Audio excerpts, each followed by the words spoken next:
welcome to another edition of Tampa Bay Insiders, a program that highlights, profiles the movers and shakers in town.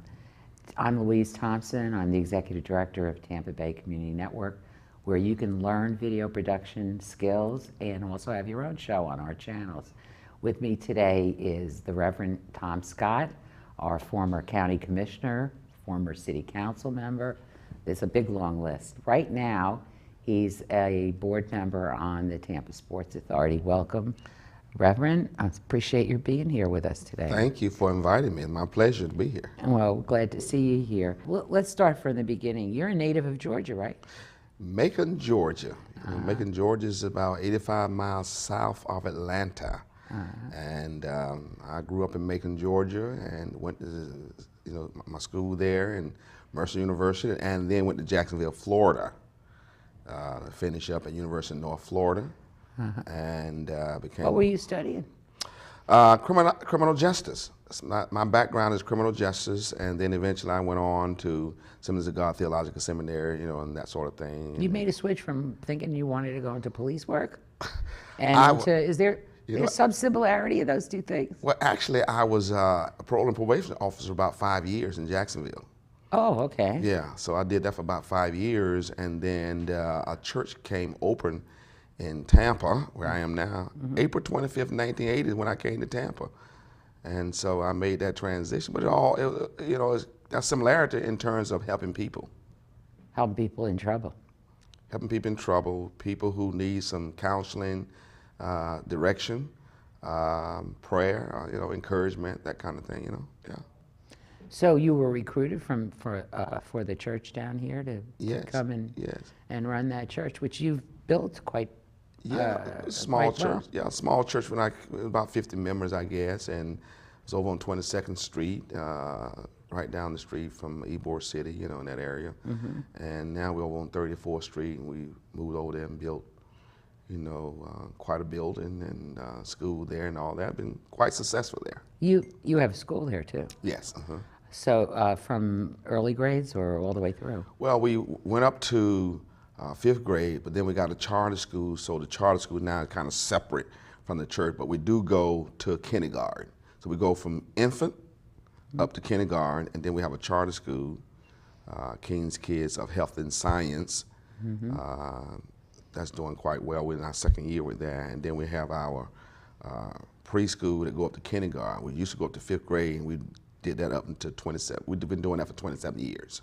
That's fantastic. Yeah. So what about this leap? Criminal justice, parole officer, then a pastor. Pastor of a church, big church. Yeah. Running a school even. I mean, that all falls under that, correct? Yep, right. And then you went into politics. Yep, went into. How'd that happen? What possessed you? Well, when you look again at helping people, that's who I am. It's about touching the life of people, touching the lives of people. And so when you look at criminal justice, dealing with that arena, people who are on parole and probation, and then coming to deal with the church and building that church, and then being in a city where you said, look, there's a lot more to be done. You want to contribute more, want to do more, want to touch the lives of people. So opportunity afforded me to run first for school board. I ran for school board, and I lost actually in my first race in school board against Dodge Ross Reddick by about 200 votes. Not very many. Yeah. And but then, so you were encouraged. Right, encouraged. And then I ran in 96 after Sandra Helen Wilson decided not to seek re-election again for District 3 County Commission. And I won by 86 votes. Is that all you won by? 86 votes. I beat the Honorable Perry Harvey. Remember, he ran, and that was the 2nd primary though. See, during that time you had 2 primaries. He won, had 48% of the vote. I had like 18% of the vote in the 1st primary, and because you didn't get 50 plus 1, that was the 2nd runoff. And so in the 2nd runoff, I beat him by 86 votes. That's an amazing story. Yeah, it is. So there wasn't one particular thing that you wanted to do when you decided to run for office? It was just an overall feeling of just getting involved in the community? Well, I think... Because I've heard from people that, I was really ticked off about something that happened at school with my children. I ran for school board, Right. or I was upset about a particular issue and the way they voted, and so that's why I got involved.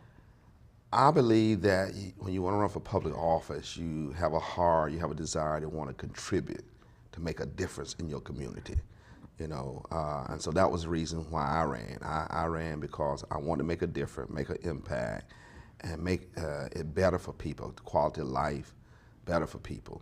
And as a result of that, I ran for a county commission. I won, and I like to think that my district and the county was better as a result of serving 10 years on the county commission. Well, certainly we fixed up some places, 22nd Street being one of them, isn't it? Yeah, I did a lot of good things that came out of being on the county commission for 10 years, 10 years, so you were elected twice, more than twice, though, Three right? times, 1996, 1996, yeah. Mhm. That's the 2-year and the 4-year and the That's 2-year, right. whatever. That's right. Right, Yep. and you That's right. chaired it too, did you not? 3 terms, 3 times. And were you not on the county commission when there was some controversies on there or difficulties and that kind of thing it was a hard time to be on there, wasn't it? Yeah, well, there's always controversy. I mean, there should be a certain amount, right? when you look at government and you look at what happened 10 years ago or 15 years ago, you come back to almost the same issues. What were the issues back in, let's say, 96?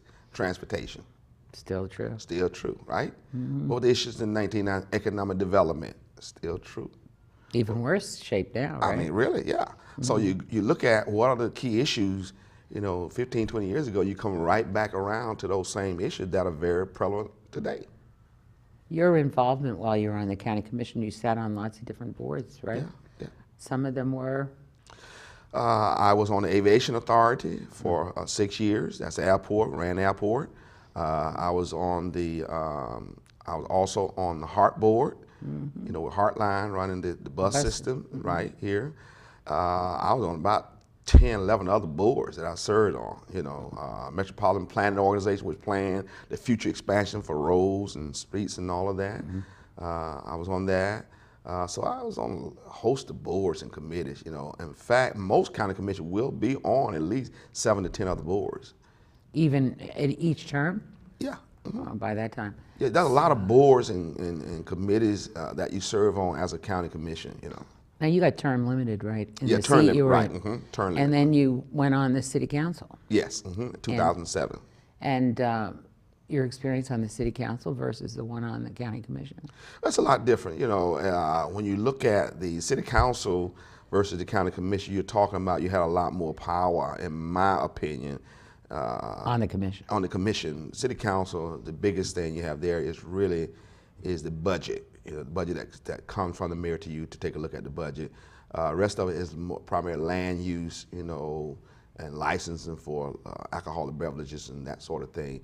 Where on the county commission, there were always big issues, not just land use, zoning, but issues that, because you didn't have a county mayor.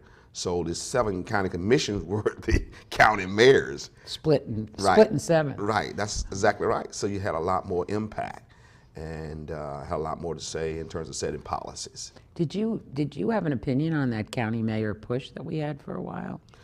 Yeah, in fact, I brought it to the board to talk about it. My view at that time was that we ought to have the chairman should serve as the county mayor, okay? The chairman of the commission, but everybody should be elected anyway still? Right, but Broward County has that same setup. Oh, they do? Yes, yeah, Broward County has it, so that's where. So it's not a separate what happens then? Who elects the chair? The board would elect the chair, and whoever becomes the chair becomes the mayor for the county. And so they would have more authority in terms of, they would represent the county at all the functions and so forth. But at that time, there wasn't a lot of support on the county commission. Well, it wasn't a lot of support even countywide for the county mayors. I know. They tried it and tried it. What would happen then with the county administrator? Would that position still be there? Yes, it would still be there. It would be like cities now, they have a mayor, but they also have a city administrator, that sort of thing, So it would still function. The county administrator would still function, but you would have a county mayor that would represent the county and, kind of have a little bit more involvement and say so, though. So since the city council, you then ran for mayor, didn't you? Ran for mayor, right. Ran for mayor, didn't make that one. Right, Okay. lost in that, yes. And That was when current Mayor Bob Buckhorn, Ed Taranchek, Right. Dick Greco, Right. Tom Scott, Rose Felita. That was 5 of us, if you remember, in that race. That was a good tough. time. That was a tough one because all of you had people that were very fond of each one of you. Well, you had good candidates. Okay. Yeah, you good know, candidates. A lot of people who Well, supported each one of you. That's very true. And Louis, the thing about it though is you had good candidates and people had persons that they really could select from, and each of those candidates, I think, well, each was qualified in their own right. You know, versus having a candidate that runs and then somebody who don't know who the candidate is and never done nothing. You know, you only have really one choice when you boil it down. But in this case, you had 5 strong persons who have been elected before. I mean, all of us had held elected position, either county commission, or as city council, or as in Dick Greco as the mayor. Once you didn't get that position, you still stayed very active in our community. Yeah, very. Oh, listen, I love the city of Tampa. There's a lot of things to do here. I serve now on Feeding America board, you know, which feeding people who meals and so forth. I'm on the sports authority, and so I'm still active, still involved. I'm active at my church still, and I enjoy that. Yeah. Reverend, with the sports authority, I see things occasionally about the baseball team. Yeah. Where do you think that's going? Are we going to try to wine and dine those folks, or are we going to leave them over there? Well, what are we doing? Actually, the sports authority can't really touch that because we might get in some legal, you know, it could be some legal challenges there. However, really? Yeah. However, the county commission are taking a big look at it, as you very well know. I think Commissioner Ken Hagan has been out on the forefront of that, and I'm not sure. I think. Well, he's a big baseball lover, is he not? Yes, yes, he is. That's his game. So he's been out on the forefront of that, you know, of trying to get the Rays to come over here on this side of the bay. So do you have thoughts on it? Do you think it's a good idea? What do you think? Well, let's put it this way. Let's keep them in the bay. I'd rather for them to be in the bay than to leave the bay, Tampa Bay area, and move to another city than, you know, lose them. So if they're going to leave, let's keep them here. Why not keep them here and bring them here in Tampa, you know? Well, we certainly now have all the sports teams, don't we? Yes. Your role on the Sports Authority, what exactly does the Sports Authority do? I think a lot of people don't really understand. Well, we that. have oversight of the Buccaneer Stadium, oversight all the golf courses. All the golf courses? Yeah, the city golf courses. You know, the city has 3 golf courses, you know, here at Rogers Park, the Bays, and Rocky Point.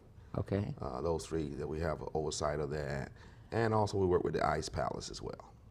So we kind of. So it's actually the venue. It's not really having oversight over the teams, correct? No, not over the team. I mean, the Glaziers are the owners of the team, so therefore they run the team. But we have oversight over the stadium as to what can happen there in the stadium and so forth, and other venues that come into the stadium. You know, you have a lot of things that go on when the Buccaneers not playing. The Buccaneers only play 8 games there, or if they win, That's the total number of games they play? They play well. They play practice games. Well, no, they have 8 games, seasonal game, 2 preseason games, so it's 10 games, and if they make the playoff, then they may get another game or 2. That may be there. But then you have the University of South Florida that plays there, you know. You have concerts? You have concert, as you very well know, a huge concert. Got those big trucks come out the there trucks once come in a out there, while, yeah. Well, so do you get to go to those things? I have opportunity to go. Most of the time, I don't go. I make it available for other people to go that may have an interest to go or something like that. But you know, it's a lot of good things that go on at the stadium. People sometimes not aware of, but also a lot of people are aware. I mean, those concerts turns out, you know, 60,000 to 70,000 people. It's an amazement. It is. That's an amazement. It is, yeah. The busing issue. We did a show when the referendum was on our ballots, and I was really kind of shocked that it didn't carry. I was really kind of shocked. We actually did a show with people for and against, and I think the people against were less trustworthy of government. Yes. Really, that was the core of the problem. Like, they thought buses should be improved. I don't think they were opposed to the trains, but I felt very strongly that they felt like the money might go somewhere else. Like, I can't trust government to keep the money where it belongs. I actually think it was a little broader than that. I think it was some of that, but also when you look at the whole issue of light rail, that was the issue of the light rail. The light rail component was going to be inside the city and not into the county. They were looking at trying to improve bus services out into the county and improve, maybe the streets and sort of thing. So people was concerned about really, hey, this half cents, penny, whatever it was that was on the ballot. I can't remember right offhand. But it's going to improve the city of Tampa in terms of light rail, but it does not come out here. That's one of the other issues. The other issue was that we can't trust the government. The other issue was that at one point we were looking at Heartline having oversight and managing that, so that was an issue of trust there with that. So that was a number of issues that Do you came think up. it's ever going to happen, that we're going to have some of this? My concern is a person who very fortunately is aging, because if I weren't, I wouldn't be here. But as I'm aging, I'm saying to myself, at some point, somebody's going to do to me what I did to my mother. Give me those keys, Yep. Somebody's going to say we have to, we're going to have to give it up. Who wants to give up mobility? And it seems hard to get around in Hillsborough County. Well, let me put it in a broader perspective. Okay. If you're going to keep up with cities like Charlotte, North Carolina, Atlanta, and all these places, at some point, light rail becomes very important, okay? In fact, I think that point is now. You cannot continue to recruit companies here if you don't have mobility and be able to get around and that sort of thing. So, and you're talking about also light rail creating jobs, Unfortunate, the governor vetoed or didn't support the high-speed rail, which was another component of jobs coming into the county. So there again, you have a double hit. You don't have light rail, you don't have the high-speed rail, which, as you very well know, that was $3 billion that the federal government had handed us a check pretty much. And he didn't want it. Yeah, right. So when you talk about light rail, be able to move people with also improving bus rapid transit and all that, it will help move people as your county continue to grow, as well as bring in jobs, bring in new companies and economic development. If you're going to compete with these cities now, like North Carolina and cities that are similar to Tampa, you got to have light rail. Is that that's a question that actually comes up when you're talking to businesses that are considering coming here?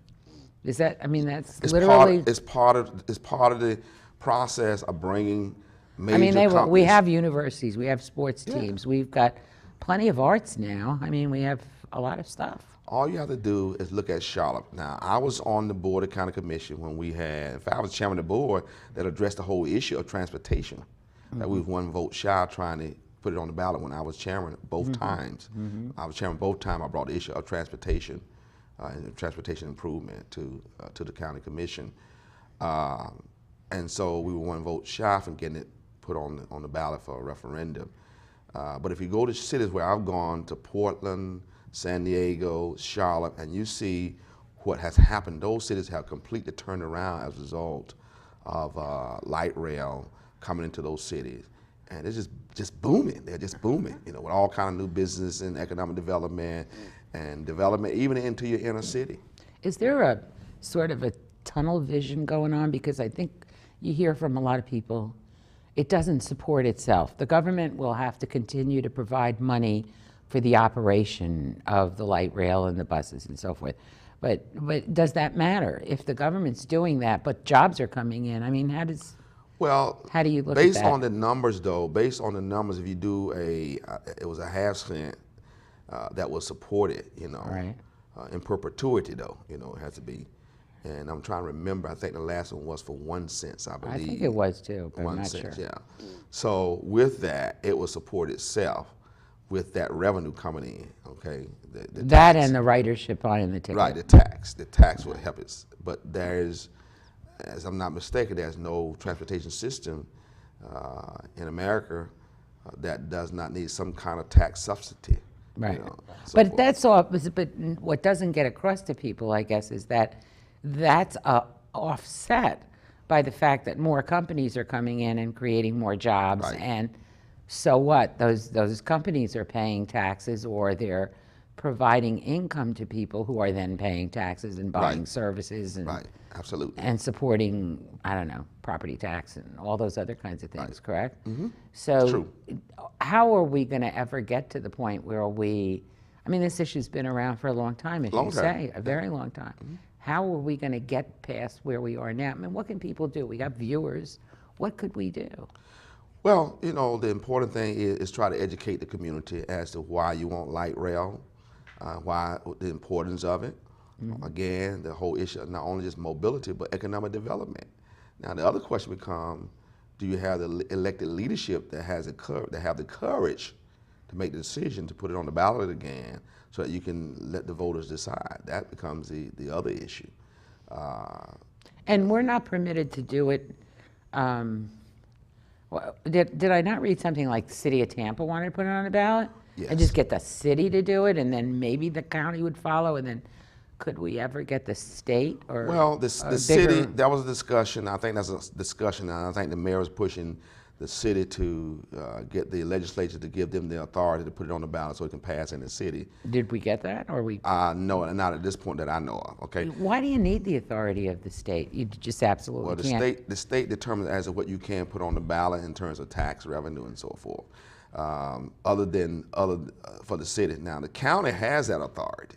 Here again, that goes the power of the county commission. The county commission has the authority to be able to put that on the ballot. The city does not have that authority to do it, though. Oh, Yes, that goes. so many strange little rules around Yeah. that we don't understand.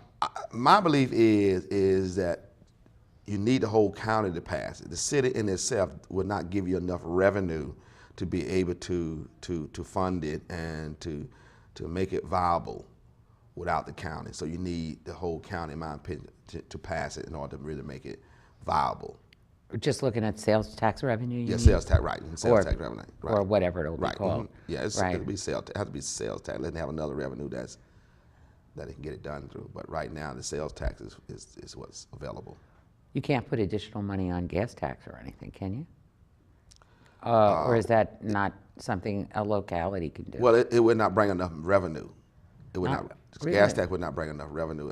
It is based on my experience of serving on the board and all the works I've gone to. Is based primarily that you need a sales tax to be able to do it. Because that's where the money is. Okay. The sales tax would generate something like $96 million a year annually. So, I'm seeing that, okay, that's an issue that I think all of us viewers should be attending to and educating ourselves on. I know that we have a world-class airport. I mean, Yeah. nothing can compare to that. And they have I think. and they have a master plan where they're going to be for future growth. Oh, and now what? We just announced flights to Panama in addition to the Cuba flights and Yeah. everything else. Like, they're making life a lot easier for those of us who live here. What are our other issues as we wind down here that you think viewers should be looking at in terms of making their lives and their children's lives? I mean, I wish I could have kept all three of my sons here. Unfortunately, I didn't do that. I only have one out of the three. But how do we make it so attractive? But again, it goes back to economic development, jobs. Somebody said jobs. Mobility is a huge issue. The quality of life is very important. Having entertainment, we've done a lot downtown, in terms of that. Curtis Hickson Park is very nice. Oh, isn't that great? It just changed the whole face However, of but we're Tampa. not doing enough downtown, in my opinion, like concerts. I mean, if you go to some cities, you almost have a concert almost every night downtown on the river or something like that. I mean, if you go to Houston and places where they have a lot of things going on the river, a lot of activity, and that's what we're not doing that we need to do. I think that some efforts are being made towards that, but if you could, Curtis Hickson is beautiful. It put that is. park, really nice. And in my opinion, if you had something going on regular downtown like that, that would draw people downtown more. And of course, I know we push also residents downtown. Some of that is there. So a lot of that What has about to be this done. new project that's been proposed? What do you think about that? Is that a good idea? The mayor has endorsed, and again, as residents downtown, that's what it's all about. And so I think that he's trying to really make Tampa a place that's livable, with the bicycle push and all of that, and with this new project. So his idea is really trying to focus on really making downtown better and attracting more people and more businesses. So kudos to the mayor for that. What would you say to folks who are sitting back, not getting involved in the community, how they might want to get themselves started doing that? And you know, I really encourage people to really get involved. There are so many ways that you can get involved. You know, I look at, again, you know, you talked about, earlier we were talking about the Trinity Cafe there. I went there as a county commission, spent a couple of days there feeding people, so forth.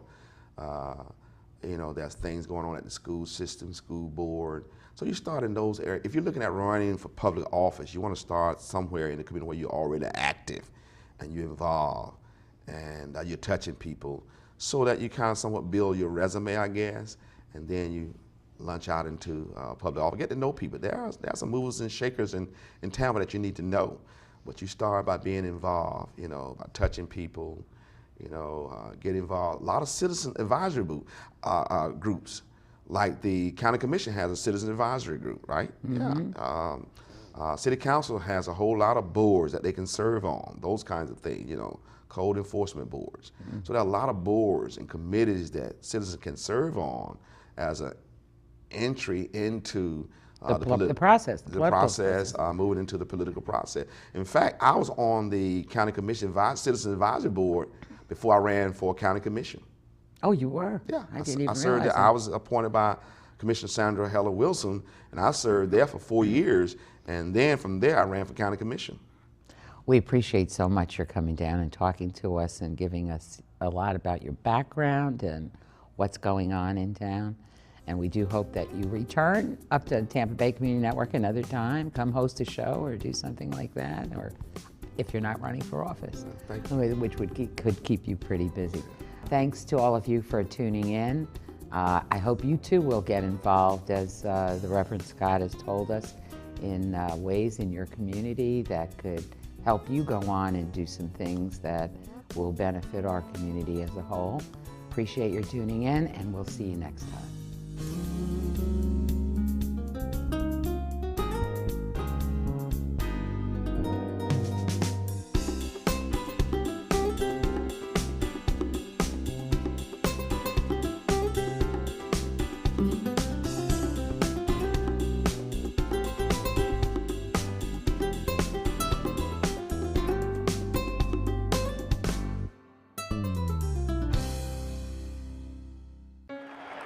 Today is a special day. Today we gather as a nation and as an international community to recognize the selfless decision of one of the most influential women of our time. She's been recognized by religious figures and politicians around the world. To us, she's just Rachel. But to the rest of the world, she's the woman who, after having one too many drinks, chose not to drive home buzzed. Here today to honor Rachel is the family whose lives she spared.